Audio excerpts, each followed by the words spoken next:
Endocrine physiology से related हम लोग जनरल इन्फॉर्मेशन जो है वो ये स्टार्टिंग है 3 पैराग्राफ जो है प्रीवियस वीडियो में लेक्चर्स प्रीवियस जो एंडोक्राइन फिजियोलॉजी का लेक्चर नंबर 1 है उसमें हम डिस्कस कर चुके हैं। अब बेसिकली हार्मोन की सिंथेसिस से पहले हमें ये पता होना चाहिए कि कितने टाइप के हार्मोन्स होते हैं, ठीक है, मीन्स कि कितने टाइप के एंडोक्राइन ग्लैंड्स होते हैं, उनमें से कौन कौन से हार्मोन्स रिलीज होते हैं, उनके केमिकल क्लासिफिकेशन क्या है और उनका एक्शन क्या है। देन उसके बाद ही हम लोग जो है उसकी सिंथेसिस कर पाएंगे कि वो हार्मोन सिंथेसाइज कैसे हो रहे हैं, ठीक है। बहुत इजी है और बहुत ही कॉन्सेप्चुअल चार्ट्स हैं आपके पास यहाँ पे। सो आप लोग इजीली ये सारी स्क्रीनशॉट लेके इन चार्ट्स की और अपने पास जो है लिख भी सकते हैं ताकि आप लोगों के जो कंसेप्ट्स हैं वो सही से बिल्ड हो चुके हैं। और दूसरी बात कि अब इसके बाद ये जब एंडोक्राइन के सारे लेक्चर कंप्लीट हो जाएंगे उसके बाद जब आप लोग कोई भी बुक खोलोगे सो आपकी कंसेप्ट्स कॉमन चीज़ें जो हैं वो एंडोक्राइन फिजियोलॉजी से रिलेटेड आपको सारी प्रॉपर इन्फॉर्मेशन होगी। देन उसके बाद आप चाहे कोई भी बुक रीड कर लो, आप लोगों के लिए हेल्पफुल ही रहेंगे ये लेक्चर्स। स्टार्ट करते हैं summary of endocrine glands and actions of hormones. So basically hypothalamus में हमारे पास कौन कौन से हार्मोन्स आ जाते हैं वो डिस्कस करते हैं।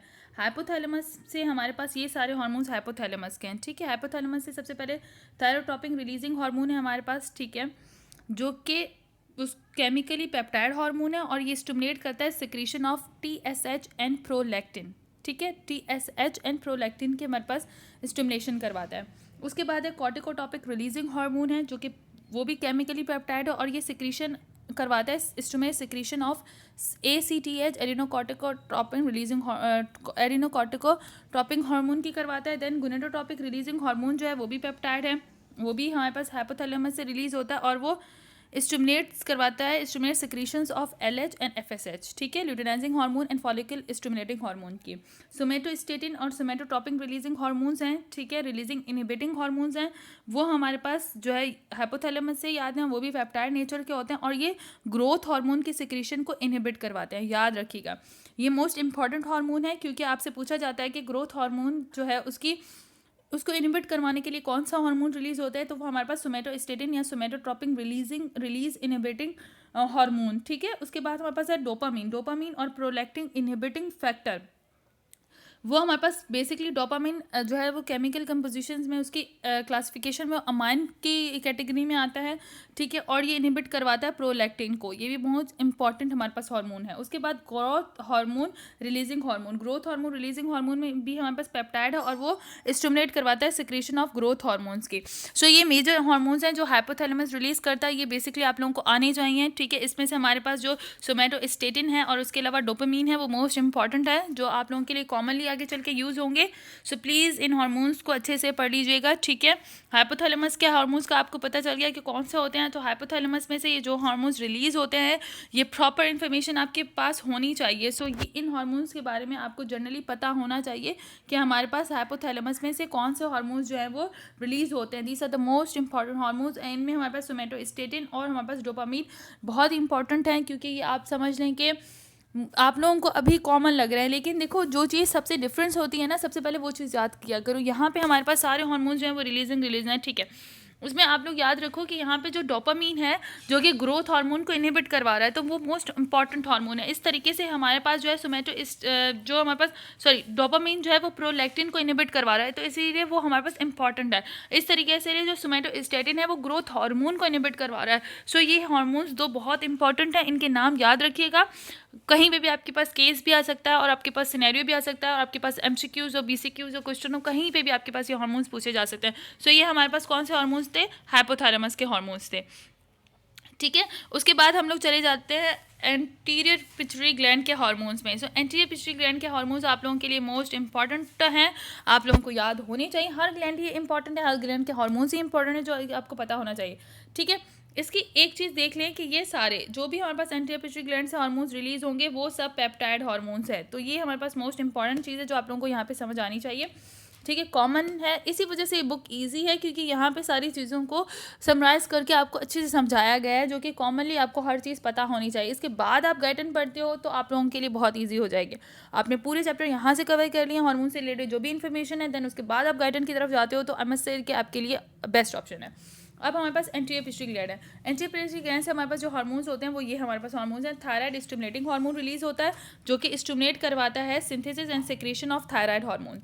Then follicle stimulating hormone. Follicle stimulated hormones के दो फंक्शंस हैं, टेस्टिस पे अलग फंक्शंस करेगा एंड ओवरीज पे अलग।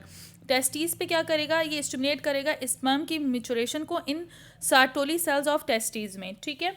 उसके अलावा स्टिमुलेट करेगा फॉलिकुलर डेवलपमेंट को और ईस्ट्रोजन की सिंथेसिस को ओवरीज में, ठीक है। तो ये हमारे पास देखो कितना इंपॉर्टेंट हार्मोन है। लुटेराइजिंग हार्मोन है, ठीक है, वो भी पेप्टाइड कैटेगरी में आता है। ये स्टिमुलेट करेगा, इसके भी दो फंक्शंस होंगे। पहले तो ये स्टेरॉइड सिंथेसिस को स्टिमुलेट करेगा in leading cells of testis में, और फीमेल में ये क्या करेगा, स्टिमुलेट करेगा ओवुलेशन को, फॉर्मेशन ऑफ कॉर्पस ल्यूटियम को, ईस्ट्रोजन और प्रोजेस्टेरोन की सिंथेसिस ओवरीज में, ठीक है। सो ओवरीज में देखो इसके कितने इंपॉर्टेंट फंक्शन है। देन हमारे पास ग्रोथ हार्मोन है, ग्रोथ हार्मोन्स, ठीक है।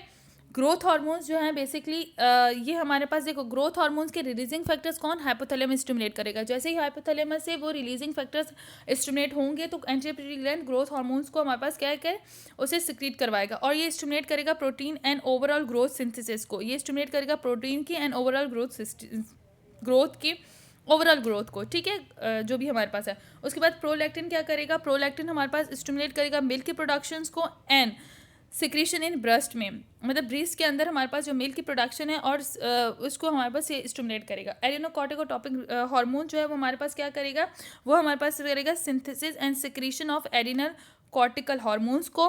एडिनल कॉर्टिकल हार्मोन्स में हमारे पास जो है कॉर्टिसोल, एड्रोजेंस एंड एल्डोस्टेरोन्स, सो इनको जो है वो स्टिमुलेट क्या करवाएगा, इनकी सिंथेसिस को, इनकी सिक्रीशन को कौन, कॉर्टिकोटॉपिक रिलीजिंग हार्मोन कॉर्टिकोटॉपिक हार्मोन है। अच्छा, उसके बाद है मेलेनोसाइड स्टिमुलेटिंग हार्मोन, वो भी हमारे पास पेप्टाइड हार्मोन है, ठीक है, और वो क्या करेगा, स्टिमुलेट करेगा मेलेनाइन की सिंथेसिस को ह्यूमन्स के अंदर। अच्छा, एक चीज़ आप लोगों ने यहाँ पे देखी, ठीक है, एक कॉमन चीज़ मैं आप लोगों को बताती हूँ। देखो यहाँ पे प्रोलैक्टिन का भी जिक्र हुआ है और ऊपर हाइपोथैलेमस में भी प्रोलैक्टिन का जिक्र हुआ है। तो क्या इसमें से आपको क्या चीज़ मिली, देखो हाइपोथैलेमस ना बहुत सारे ऐसे रिलीजिंग, और हमारे पास जो है वो hypothalamus basically releasing and inhibiting factors को जो है वो रिलीज़ करता है, ठीक है। और फिर वो हमारे पास इन डिफरेंट हार्मोन्स, जहाँ पे वो हार्मोन हमें मिलेगा वहाँ पे जाके उसके टारगेटेड सेल को क्या करेंगे, उसको स्टिमुलेट करेंगे, लाइक एंटीरियर पिट्यूटरी ग्लैंड में जाएगा, और फिर वो हमारे पास जैसे ग्रोथ हार्मोन्स को, जैसे ग्रोथ रिलीजिंग हार्मोन्स हैं, उन्होंने जाके एंटीरियर पिट्यूटरी ग्लैंड पे एक्ट किया और उसे स्टिमुलस दिया कि अब तुम ग्रोथ हार्मोन्स को यहाँ से रिलीज़ करो, ताकि ग्रोथ हार्मोन्स जो है वो डिफरेंट ऑर्गन पे जाके अपनी डेवलपमेंट के फंक्शंस को परफॉर्म करे। इसी तरीके से उसने डोपामिन, जो प्रोलैक्टिन इनहिबिटिंग फैक्टर है, उसको रिलीज़ करवाएगा और उसे कहेगा कि तुम एंटीरियर पिट्यूटरी ग्लैंड पे जाके ये उसे मैसेज दो कि वो हमारे पास प्रोलैक्टिन जो हार्मोन है मीन्स कि उसको इनहिबिट कर दे, ठीक है, और मिल्क की प्रोडक्शन को और सिक्रीशन को ब्रेस्ट में उसको इनहिबिट कर दे। सो इस तरीके से ये काम करते हैं। अभी सिर्फ आप लोग ये याद रखो कि हमारे पास हाइपोथैलेमस में से कौन से हार्मोन्स निकलते हैं, एंटीरियर पिट्यूटरी से कौन से हार्मोन्स निकलते हैं, उनका एक्शंस क्या होता है, ठीक है। इसी तरीके से हर ग्लैंड के, लाइक मैं आप लोगों को बता देती हूँ, पोस्टीरियर पिछली ग्लैंड से कौन से हार्मोन्स आते हैं, इस तरीके से हर ग्लैंड से कौन से हार्मोन्स रिलीज होते हैं, वो सारी चीज़ें आप लोग पहले याद करोगे, ठीक है।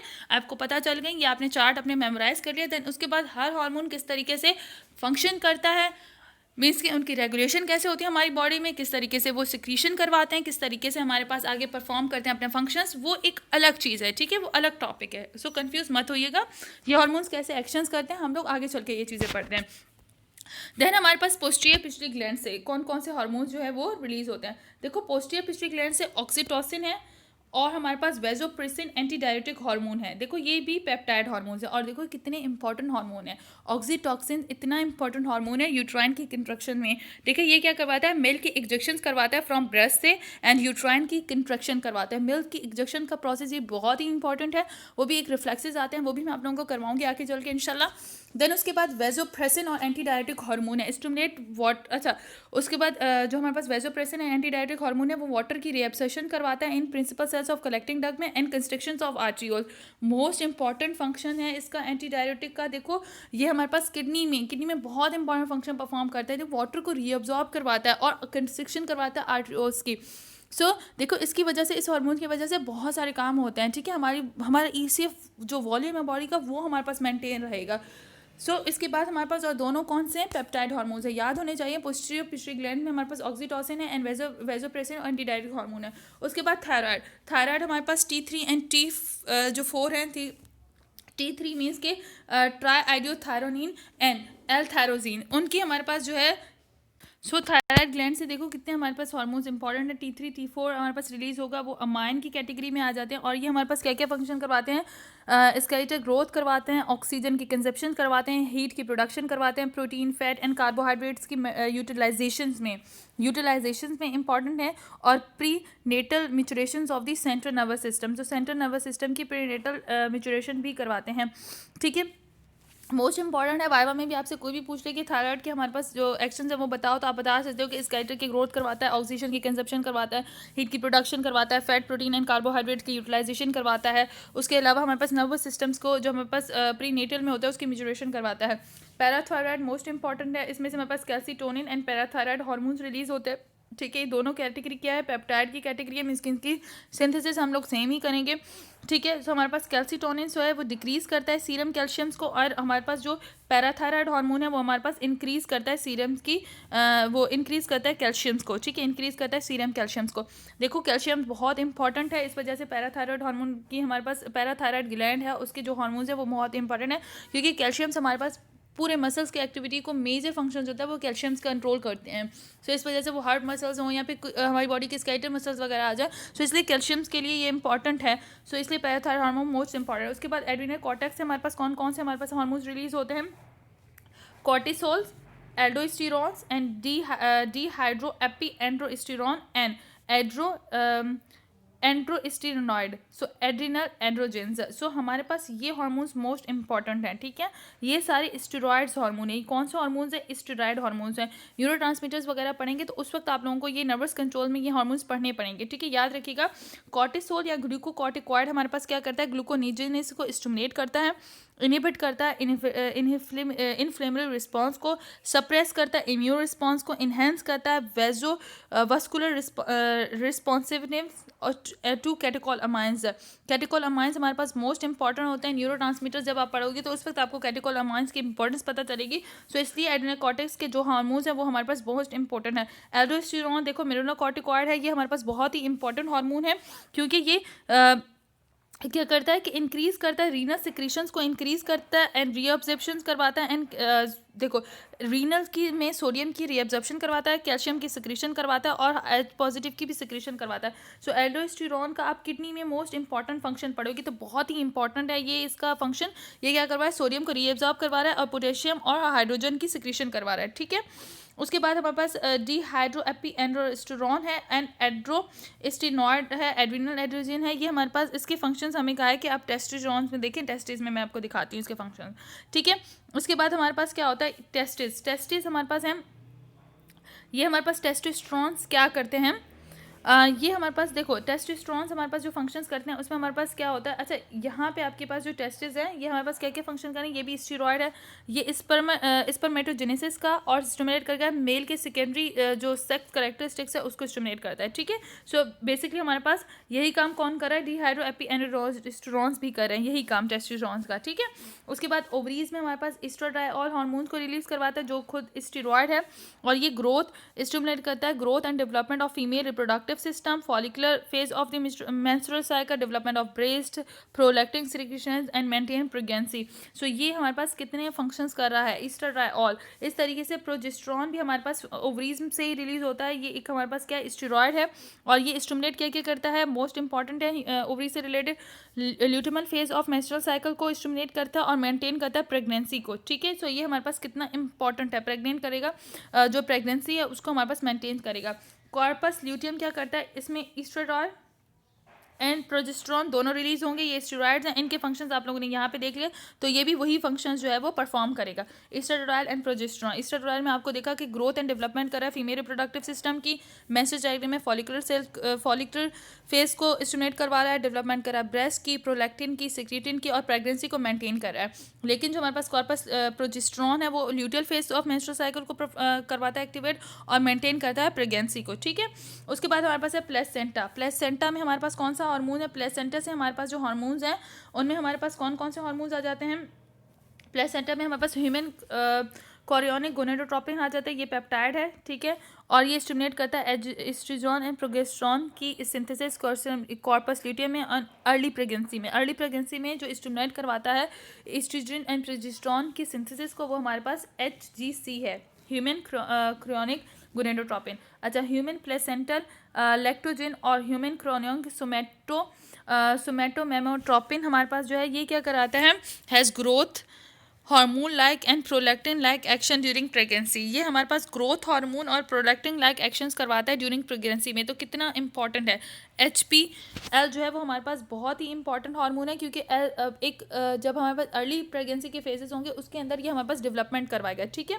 उसके बाद एस्ट्राडायोल है, ये भी हमारे पास स्टेरॉयड हार्मोन है, जिसके हम लोग ओवरीज में एक्शन पढ़ चुके हैं। ऊपर प्रोजेस्टेरोन के भी हम लोग एक्शन पढ़ चुके हैं। तो इन सब को भी हमारे पास कौन, प्लेसेंटा भी। हमारे पास एस्ट्राडायोल एंड प्रोजेस्टेरोन जो है वो कॉर्पस ल्यूटियम भी रिलीज करवा रहा था, ठीक है। प्लेसेंटा से भी रिलीज हो रहे हैं एंड ओवरीज में भी हो रहे हैं। उसके बाद पेनक्रियाज है, pancreas most important, pancreas most important hormone.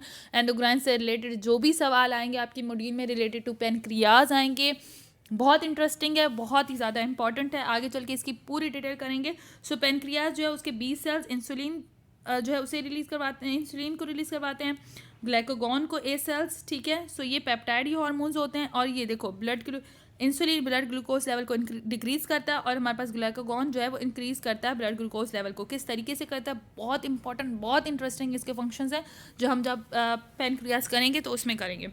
Kidney, अब देखो किडनी कैसे एंडोक्राइन ग्लैंड है, क्योंकि ये रेनाइन एंड 125 डाईहाइड्रोक्सीकॉल कैल्सिफेरॉल इसकी जो है वो इन हार्मोन्स को रेगुलेशंस करवाती है। तो पेप्टाइड, रेनाइन पेप्टाइड हार्मोन है, 125 डाईहाइड्रोक्सीकॉल कैल्सिफेरॉल स्टेरॉइड है, ठीक है।